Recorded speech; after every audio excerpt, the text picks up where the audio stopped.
Kemudian ada diskeratosis. Nah, di keratin itu kan harusnya di atas.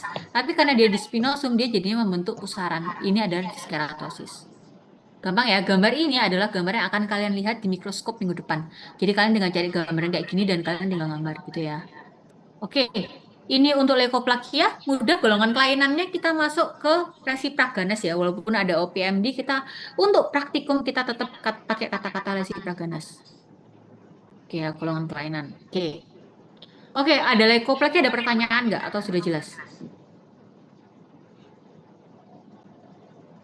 Jelas, kita lanjut ya. Kemudian kita lanjut ke nevus pigmentosus atau melanotic nevus. Dia adalah bercak berwarna coklat biasanya, yang flat, warnanya biasa seringkali flat, warnanya kecoklatan. Karena apa? Karena adanya peningkatan disposisi melanin pada area tersebut. Bahkan juga bisa diikuti dengan peningkatan jumlah dari melanositnya, yaitu sel yang menghasilkan melaninnya. Oke, jadi sebenarnya apa sih melanosit itu sebenarnya letaknya ada di mana? Kalau kalian lihat di sini di bawah ini adalah melanosit. Dia adalah sel yang berfungsi untuk menghasilkan melanin. Buat apa dia menghasilkan melanin? Apa fungsinya melanin? Dan biasanya melanosit dia ada kayak tangan-tangannya gitu ya. Untuk apa? Untuk menyalurkan si melaninnya. Buat apa? Fungsinya adalah untuk melindungi sel epitel dari paparan sinar UV. Karena sinar UV itu bisa menyebabkan mutasi dari DNA. Jadi kalau kalian lihat di sini dia menghasilkan melanin ini ya. Dia melanin yang dihasilkan akan disalurkan ke sitoplasma dari sel epitel. Oke, karena yang mau dilindungi adalah sel epitelnya. Oke. Jadi kalian bisa lihat bentuknya. Yang saya lingkari hijau itu adalah yang coklat-coklat yang ada di sini. Oke. Ini kita sebut sebagai disposisi dari melanin. Jadi melanin ini kalau kalian bentuknya kayak topi, dia nggak ada menyeluruh di bawah, nggak ada, dia cuma ada di sisi atas. Kenapa? Karena dia melindungi sel epitel, terutama sel basal biasanya dari paparan cahaya matahari. Kenapa? Karena sel basal itu yang nanti bermultiplikasi. Kalau misalkan ada mutasi di sel basal, terus misalkan dia nggak dilindungi melanin, habis itu dia bermutasi, berarti kan nanti dia bisa berproliferasi kan? Kalau nggak disuruh apoptosis. Nah, ini adalah cara untuk melindungi sel basal gitu ya. Oke, semua yang di coklat-coklat ini bentuknya kayak sel melanositnya sendiri yang mana? Sel melanositnya adalah yang ini. Kalau kalian lihat ada sel, ada inti, dan dia satu-satunya sel yang di sekeliling sel basal yang dia kayak detach. Ada selain sitoplasma dia ada sedikit celah warna putih di sekelilingnya. Itu apa? Itu adalah karena melanosit itu bukan sel epitel. Jadi kalau kalian masih ingat kemarin saya bilang sel epitel itu dia punya desmosum yang akan menghubungkan antara satu epitel dengan sel epitel yang lain. Makanya mereka kalau tumbuhnya barengan ke atas. Gitu ya. Sel melanosit, karena dia bukan sel epitel, dia nggak akan menghasilkan desmosum. Jadi ketika itu dipotong dan akhirnya diprocessing jaringannya masuk silol, masuk alkohol, maka dia akan shrinkage dan dia akan kayak tampak detach gitu dari sel epitel yang lain. Oke, itu adalah sel melanositnya. Nah, pada nevus bisa ada peningkatan peningkatan jumlah melaninnya atau peningkatan jumlah melanositnya. Di sini kebetulan jumlah melanositnya masih normal ya, dia ada dua masih normal. Yang tidak normal, yang penumbuhan jumlah melanosit itu seperti yang di bawah ini. Kalau kalian lihat di sini, ini ada sel yang tampak detach dari epitel. Ini adalah melanosit. Melanositnya tapi berproliferasi. Masih normal nggak? Masih normal. Bentuknya masih normal soalnya. Dan maybe you can consider it into tumor, tapi kita nggak bilang ini tumor ya. Jadi kita cuma bilang ini nevus pigmentosus gitu aja. Oke? Oke, kalau berdasarkan Neville, kalau di rongga mulut, dia itu biasanya eh, cuma kayak bercak kayak coklat gini aja. Dan biasanya dia semua yang ada di tubuh kan bakat-bakatan ya pembentukan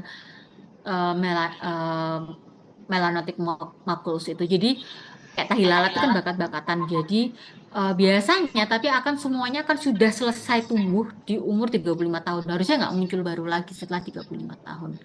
Dan dari bukunya Neville, ini dia dibagi menjadi 3 stage. Junctional, compound, sama intradermal. Ini saya mengambil gambaran klinisnya dari WHO. Walaupun belum tentu gambaran klinisnya seperti ini dia pasti junctional atau gambaran klinisnya ini dia pasti compound atau intradermal belum tentu ya. Cuma seperti yang saya bilang kemarin apa yang di klinis itu biasanya tergambarkan secara HPA, tapi belum tentu. Jadi kita nggak bisa ngejudge, oh ini pasti junctional, oh ini pasti compound, nggak belum tentu. Bisa aja ini ketika kita potong dia junctional. Kita cuma bisa ngejudge ini junctional compound untuk intradermal when you got the histopathological findings gitu ya. Oke, jadi biasanya untuk junctional dia sharply demarcated, batasnya jelas dan warnanya lebih gelap. Ketika nanti tambah lama itu biasanya nervous cell dia akan mulai berproliferasi dan kalau dia berproliferasi biasanya dia akan menyebabkan area tahi lalat itu menjadi lebih menonjol, tidak datar, menjadi sedikit lebih menonjol dan biasanya melanin yang pigmentasi yang dihasilkan tuh biasanya antara berkurang atau dia drop ke bawah. Jadi atau sel nefusnya juga drop ke bawah karena dia berproliferasi ya. Jadi warnanya jadi agak lebih coklat. Semakin berjalannya waktu, biasanya sel nefus itu akan kehilangan pigmentasinya sehingga permukaannya nggak akan secoklat yang lain. Dan atau dia bisa juga drop ke bawah ke area intradermal. Jadi warnanya jadi lebih putih. Oke, sebenarnya gambaran HPA seperti apa? Ingat ya yang saya bilang tadi, yang kalian penting untuk dilakukan adalah menentukan batas antara junctional, antara epitel sama lamina proprianya. Oke, ini gambarnya. Habis kalian menentukan ini, tinggal kalian lihat warna coklatnya di mana. Karena tadi apa, nefus itu adalah di posisi peningkatan jumlah melaninnya atau melanositnya gitu ya. Kalau melanin kan kelihatan jelas warna coklat. Nah, ini kalian lihat nih warna coklat-coklatnya di mana? Oh, warna coklatnya dia ada di area junctional. Berarti dia adalah junctional epithelium. Junctional itu berarti pertemuan ya. Enggok-enggokan gitu, persimpangan. Ini kan persimpangan antara pertemuan antara epitel sama lamina propria. Antara dermis sama epidermis gitu ya. Di junctional epithelium. Kemudian kalau kalian lihat di bawah sini, kita garis lagi antara epitel sama lamina proprianya. Oke, kalau di sini kalian lihat si warna coklatnya itu ada di area junctionalnya dan ada di antara area intradermalnya. Maka ini adalah compound nevus. Karena dia ada di 2 tempat. Ketika kalian lihat, ini kita garis lagi, ketika kalian lihat warna coklatnya cuma ada di area bawah, dan ini kalau kalian lihat yang warna ungu-ungu ini kemungkinan besar ini sel melanosit, maka ini adalah intradermal nevus, karena dia ada di area intradermal. Gitu ya. Oke, kita bersihin dulu, kita lanjut ke. Jadi gimana deskripsinya? Tampak adanya peningkatan jumlah sel nefus melanosit atau deposit melanin yang berwarna hitam kecoklatan. Oke. Nah, ketika kalian nanti dapat kasus waktu soal, itu pasti salah satu dari ini kan. Jadi kalian deskripsinya harus lengkap. Jadi misalkan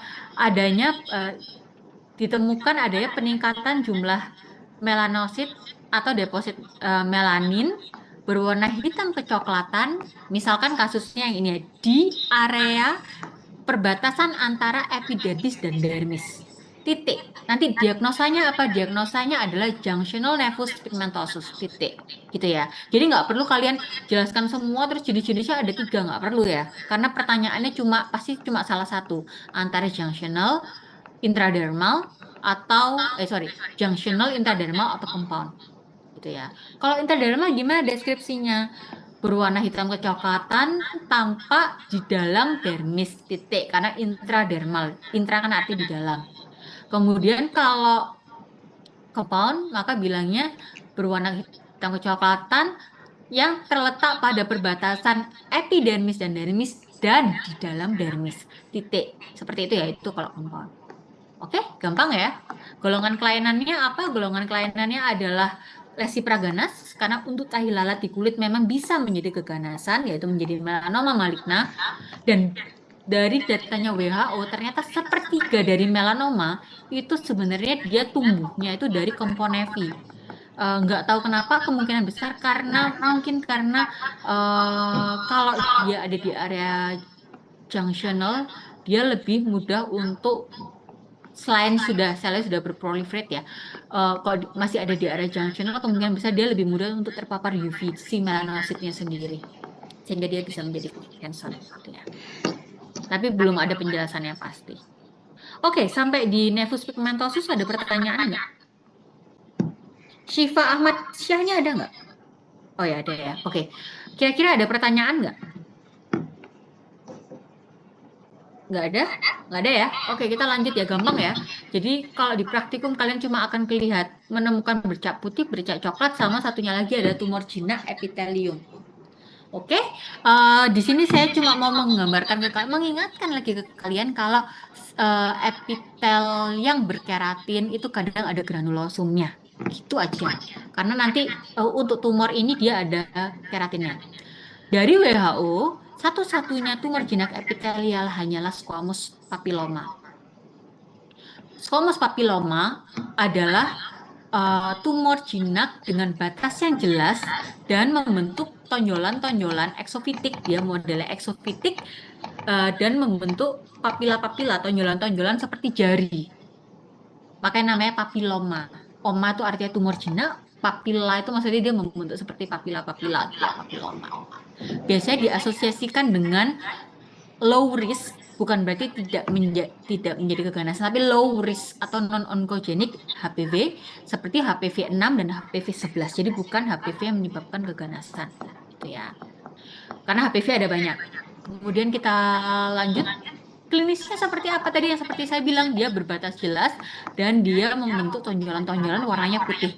Biasanya lesi-lesi ini kurang dari 1 cm dan pedunculated. Pedunculated itu artinya dia bertangkai. Jadi kalau misalkan yang ini ya, misalkan ya, dia bentuk jari-jari tapi dia ada tangkainya. Jadi kayak bunga gitu. Ada mengecilnya, ada lehernya. Biasanya. Bisa nggak bertangkai? Bisa. Tapi biasanya dia bertangkai.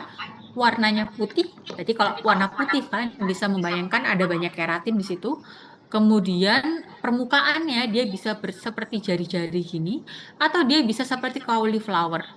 Ini ya, kalau di sini kalian lihat ada tonjolan-tonjolan, dia nggak rata. Bukan kayak leukoplakia. Oke, dungkul pada mukosa rongga mulut bisa bertangkai atau tidak, tapi seringnya dia bertangkai berbentuk seperti jari-jari dan tumbuhnya lambat. Ciri khas tumor jinak itu adalah tumbuhnya lambat. Oke, lanjut. Ini dia gambarannya. Kalau dari yang jari-jari di lidah tadi dipotong, maka hasilnya adalah ini. Kalian bisa melihat dia bentuknya seperti jari-jari. Oke ya, terus kalian lihat ini menyempit, baru habis itu dia melebar. Ini ujung lidah ya. Kalian bisa lihat di bawah sini ada jaringan lamina propria, jaringan ikat, kemudian di bawah sini lagi harusnya ada otot.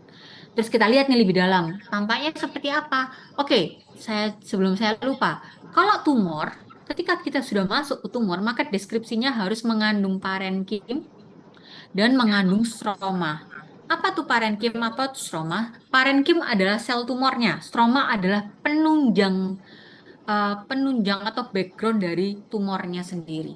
Jadi kalau tumor itu selalu diawali dengan proliferasi karena selnya selalu bertambah gitu ya. Proliferasi sel. Tinggal dilihat tumornya tumor apa. Kalau ini tumor jinak epitelial maka selnya sel epitel. Proliferasi sel epitel bertatah, oke, yang menebal dan akantotik. Kalian bisa melihat di sini proliferasi selnya dia tebal, selnya epitelnya tebal, yang menebal dan akantotik membentuk tonjolan-tonjolan dengan penebalan keratin pada permukaannya. Saya bilang akantotik karena kalau kamu lihat dari keratin sampai ke basalnya warna ungu di basalnya dia tebal sekali, berarti dia ada akantosis di situ. Dengan penebalan keratin pada permukaannya. Kamu bisa lihat di sini ada keratin ya. Stromanya terdiri dari apa? Stromanya terdiri dari jaringan fibrovaskuler. Kalau kalian lihat di sini yang warna pink, ini adalah jaringan fibrovaskuler, jaringan ikat, jaringan ikat pembuluh darah sama ada beberapa sel radang kronis biasanya. Terus kalau ini kita lihat di setiap tonjolan itu ada bentukan-bentukan seperti tonjolan-tonjolan atau inti kayak core gitu yang menunjang pertumbuhan dari si tumornya. Kenapa? Karena ketika dia berproliferasi dia tentu butuh ini kan, butuh apa? Butuh nutrisi kan. Dapatnya dari mana ya? Dari ini, dari core core stromanya ini fibrovaskularnya. Jadi jaringan fibrovaskular itu mengikuti bentuk tonjolannya gitu ya. Oke, coba kita lihat lebih jelas lagi. Nah, ini kalau lebih jelas kalian akan lihat bentuknya seperti jari. Kemudian di tengah-tengahnya ini ada si stromanya yang mengikuti bentuk dari tonjolan papilnya. Kalau stromanya oh sebentar ya, ini gambaran keratinnya kelihatan ya keratinnya ya. Terus ini basal, maka ini semuanya spinosum. Coba kita lihat lebih jelas lagi di sini. Ini keratin, kalau kalian lihat keratinnya ada intinya di atas, berarti dia adalah hiperparakeratinisasi. Kemudian ini semua spinosum, ini sel basal. Oke ya. Terus untuk stromanya kalau saya perbesar dari sini ke sini, kalian akan lihat nih ada pembuluh darah. Dan ada sel-sel yang bentuknya lonjong-lonjong itu adalah jaringan ikat. Atau lebih besar lagi di sini nih kayak kelihatan. Ini adalah sel fibroblast ya kan, jaringan ikat. Kemudian ini adalah pembuluh darah. Jelas ya, ini sel basal, ini semua spinosum. Oke. Oke. Golongan kelainannya apa? Golongan kelainannya tumor jinak epitelial. Oke. Oke, sampai di sini ada yang mau ditanyakan nggak? Dilihat lagi buku penuntunnya, ada yang mau ditanyakan? Sudah gak isi semua? Ya, silakan. Permisi dokter, izin bertanya Silakan untuk Hasya. untuk yang nevus pigmentosus itu Hmm. yang bisa berubah menjadi ganas itu tadi nevus apa ya dok? Yang compound. Oh baik, Hmm. terima kasih dok. Oke. Udah? Ada lagi? Nggak ada? Oke. Kalau gitu kita lanjut ya. Kita masuk ke kasus sekarang. Contoh kasus. Kalau kalian lihat ini, kira-kira kalian secara klinis, kalian suspeknya apa?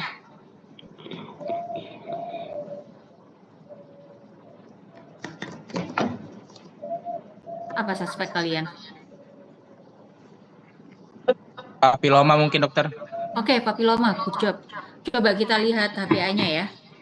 Kalian lihat itu ada tonjolan-tonjolan kan kelihatan jelas. Bentar. Saya stop share dulu. Saya tak buka ininya. Wait, wait, wait.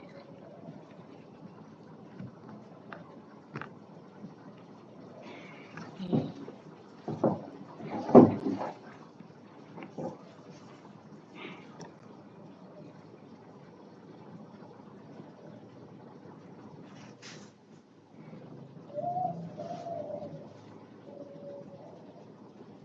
Wait.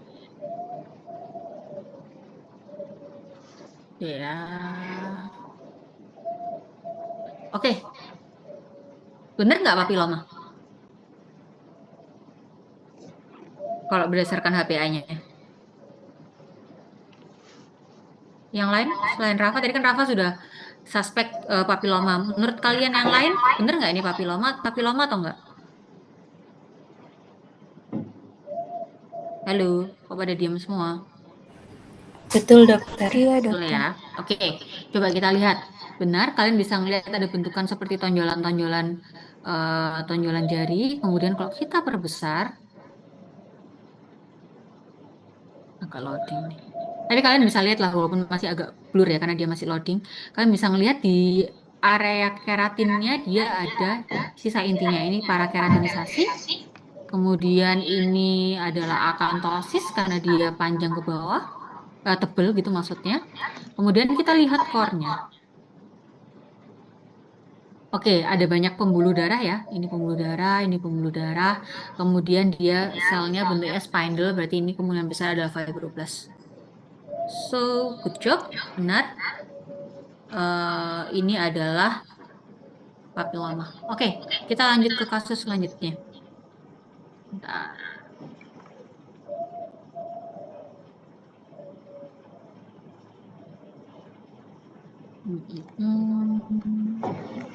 Wait.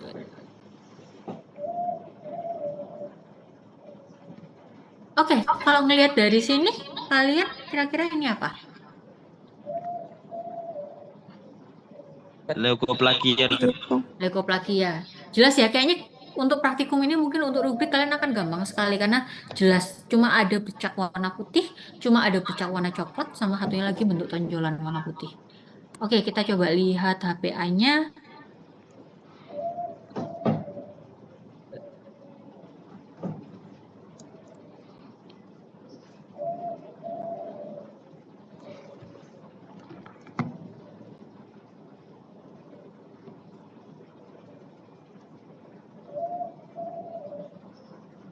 Oke ya. Sebentar. Ini ya, kalau kalian lihat tadi kan di lidah, harusnya lidah nggak ada ininya, nggak ada apa namanya, nggak ada, let me check, nggak ada keratinnya, tapi di sini tiba-tiba dia ada keratinnya. Kemudian ada prematur keratin di sini. Oke, tapi kita pakai yang tadi ya. Terdapat hiperkeratosis. Oke, hiperkeratosis. Ada parakeratosis nggak di sini? Nggak ada parakeratosis ya, tapi ya hiperkeratosis, parakeratosis, akantosis sebenarnya kalau dibanding sama yang normal nggak terlalu tebal, tapi oke lah nggak apa-apa, ini agak tebal soalnya. Akantosis sama ada diskeratosis, ini prematur keratin, ini termasuk diskeratosis gitu ya.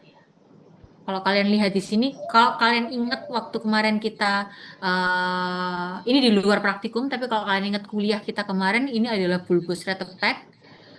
Kalian bisa lihat bentuknya. Harusnya kan dia bentuknya gini aja kan, tapi di sini dia bentuknya kayak drop shape bulbous. Kemudian kalian lihat ada banyak mitosis di sini. Ini mitosis. Ini juga mitosis pleomorfik gitu ya. Ini juga ada mitosis ya, area spinosum sudah nggak masuk akal. Oke, ini kayaknya udah masuk severe deh. Oke, so benar ini adalah hypoplasia job. Berarti harusnya kalau rubrik kalian bisa ya, kayaknya gampang ya untuk yang topik ini ya. Ada pertanyaan nggak? Izin bertanya, dokter. Silakan Cahya.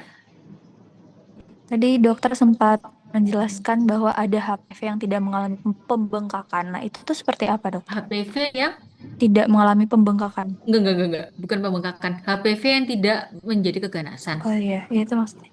Ya, jadi HPV itu dia ada banyak jenisnya. Kalau kalian tahu dia tuh ada sekarang ada 20-an kalau nggak salah.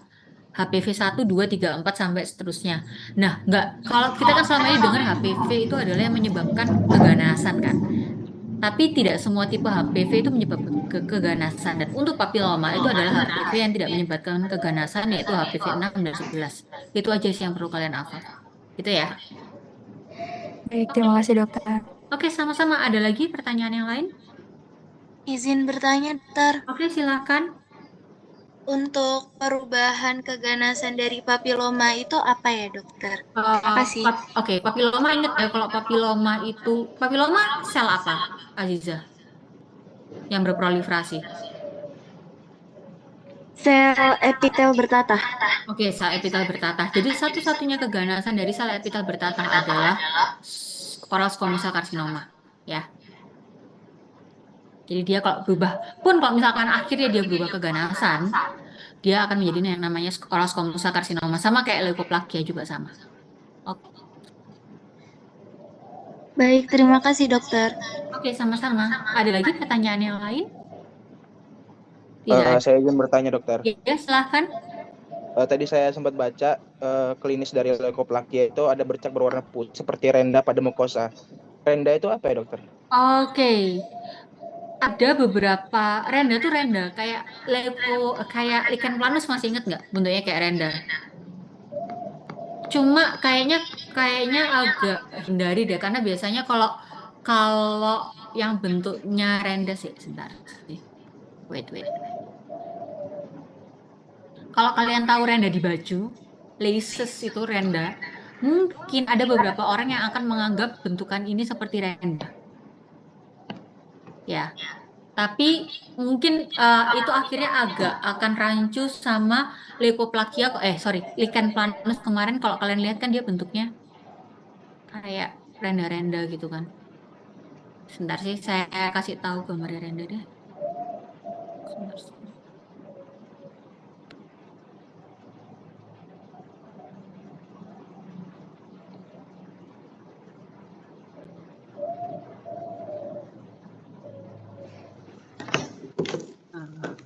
Sambil buka Google aja ya.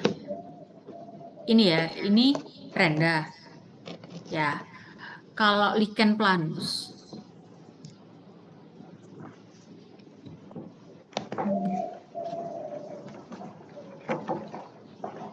no, lichen planus. Kalau lichen planus itu bentuknya kelihatan nggak kayak renda kan, kayak tadi kan. Dia ada garis-garisnya. Kalau leukoplakia itu biasanya nggak kayak renda sebenarnya. Tapi ada beberapa, pasti ada beberapa area yang bentuknya mungkin kayak renda karena perspektif orang setiap untuk renda beda-beda ya. Gitu. Gitu ya Rafa ya. Oke. So sebenarnya Iya nggak apa-apa dokter. kalau memang bentuknya kayak renda ya deskripsikan seperti renda nggak masalah. Oke, ada lagi yang mau ditanyakan? Izin bertanya, dokter. Silahkan Adelia. Eh, saya penasaran aja, dokter. Untuk nevus pigmentosus itu cara penanganannya bagaimana? Apakah dibiarkan saja atau bagaimana? Selama nevus itu sebentar, saya keluarin ABCD-nya melanoma.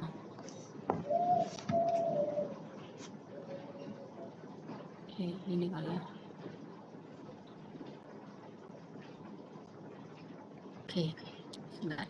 Selama nevus itu tidak mengalami pembesaran yang terlalu besar ya, atau nggak irregular batasnya dan nggak mengganggu. Sebenarnya kalau kamu merasa mengganggu secara estetik, kamu laser boleh, nggak apa-apa.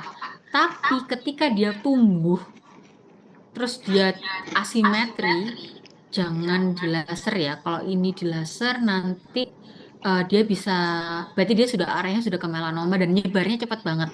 Kalau saya nggak tahu apakah kalian pernah tahu ada selebgram dulu yang dia itu karena ada ininya dia merasa tumbuh tai lalatnya habis itu di counter, saya nggak tahu dia nge-counternya di mana, pokoknya di counter dengan pertimbangan apa tidak tahu, terus karena ganggu, terus habis itu dalam waktu 2 minggu sudah tumbuh kecil-kecil di sekelilingnya dan akhirnya nggak lama sekitar setahun apa ya dia akhirnya meninggal.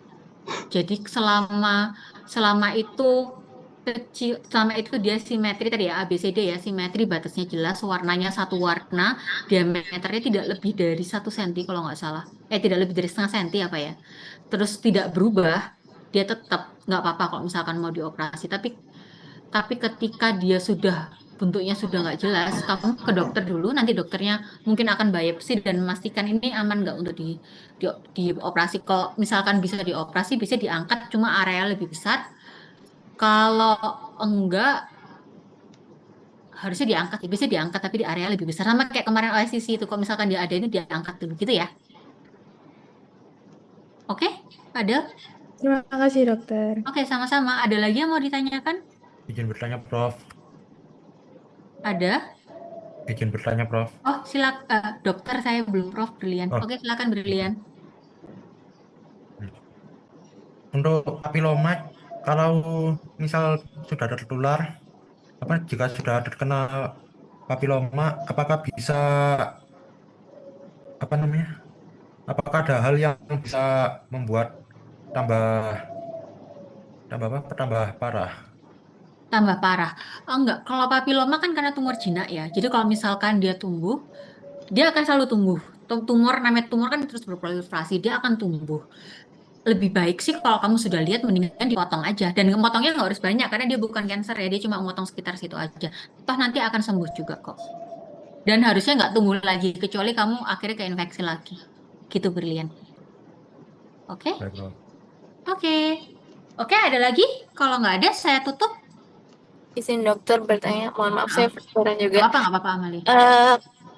Misalnya kita suatu saat mendapat pasien dengan kondisi patologis, padahal dia sebenarnya datang itu untuk tindakan-tindakan misalnya kayak restorasi atau dan lain sebagainya. Nah itu kita tetap boleh melakukan tindakan atau kita harus rujuk dulu ya dokter? Tergantung tindakannya di area mana. Misalkan biasanya kalau misalkan dia ipsilateral gitu, ya, misalkan kamu lihat ada bercak putih di area deket ginggivannya gitu. Jadi ipsilateralnya mendingan lakukan ipsilateral. Tapi kalau misalkan dia nggak terlalu berpengaruh di area yang kita lakukan, nggak apa-apa, lakukan aja. Terus habis rujuk. Kasih tahu pasiennya, terus baiknya dirujuk. Karena belum tentu pasiennya mau dirujuk. Gitu ya. Kalau nggak siapin aja surat rujukannya, pasiennya dikasih. Kalau pasiennya sudah siap, nanti dia boleh eh, ke rumah sakit atau kemana, tergantung rujukannya kemana. Gitu ya. Baik, Tetap dokter. tetap tangani keluhan pasien yang immediate dulu kalau misalkan dia merasa memang tidak nyaman, karena kan kasihan ya kalau misalkan dia ada bercak putih tuh, terus habis itu tapi dia sebenarnya nggak nyamannya di giginya, nusuk-nusuk karena apa kayak, atau mungkin giginya lubang, tetap ditangani dulu itu ya. Baik, dokter. Terima kasih, dokter. Oke, sama-sama. Ada lagi? Oke ya. Oke, terima kasih untuk pengarahan hari ini. Kita akan ketemu berarti minggu depan untuk mengamati mikroskopnya ya. Oke, terima kasih. Terima kasih, dokter.